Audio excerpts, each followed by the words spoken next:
Злой рок или нелепая случайность. ДТП за один день обернулось цепью несчастья для целой семьи. В Иглинском районе 6-летнюю девочку, выбежавшую на дорогу, переехал грузовик. Отец, узнав о произошедшем, выехал из Челябинской области вместе с младшей дочкой. Спеша в больницу, не справившись с управлением, мужчина врезался во встречную машину. Сейчас за своих близких переживает беременная мать и жена. В произошедшей ситуации разбиралась Алия Эльтубаева.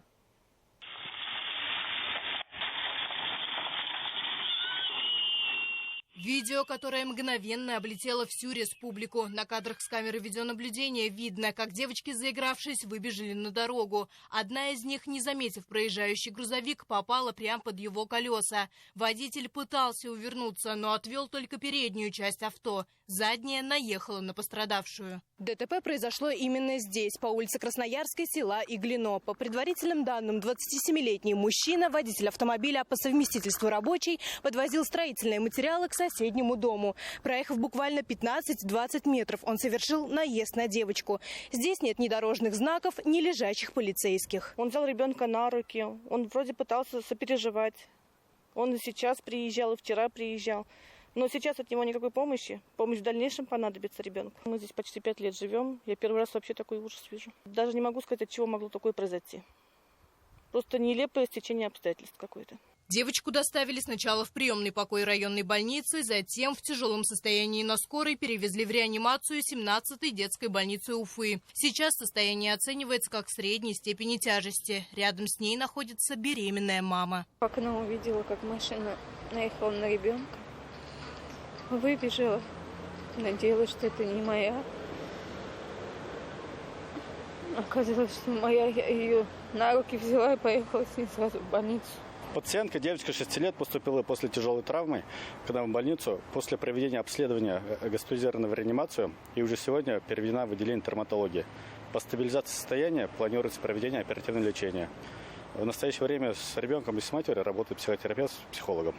Но несчастье на этом не закончилось. На момент, когда глава семьи узнал о случившемся, находился вместе с младшей дочкой у своих родителей в Челябинской области. Переживая и торопясь в больницу, мужчина при обгоне врезался в грузовик.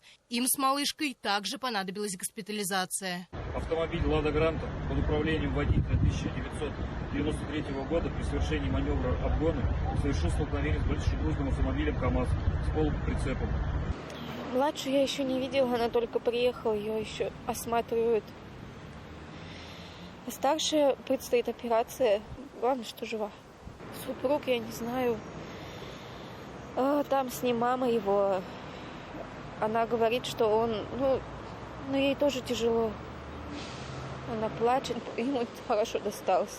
Как комментируют в ГАИ, пешеходы – самые уязвимые участники дорожного движения. И зачастую именно они получают серьезные травмы, порой несовместимые с жизнью. С начала текущего года в республике зарегистрировано 57 дорожно-транспортных происшествий с участием детей и пешеходов. В них 58 несовершеннолетних получили травмы. Нередко из-за незнания правил дорожного движения или пренебрежения ими виновником ДТП становится сам пешеход. Например, пешеход, переходящий улицу на красный свет светофора или в неположенном месте. Некоторые даже банально забывают, что если переходишь дорогу, необходимо смотреть по сторонам. Семья нуждается в поддержке и помощи неравнодушных людей. Сбор объявила я. Я являюсь подругой и соседкой, объявила я. Я посчитала, что это нужно будет в данной ситуации. Потому что сейчас 2 ребенка и папа находятся в больнице.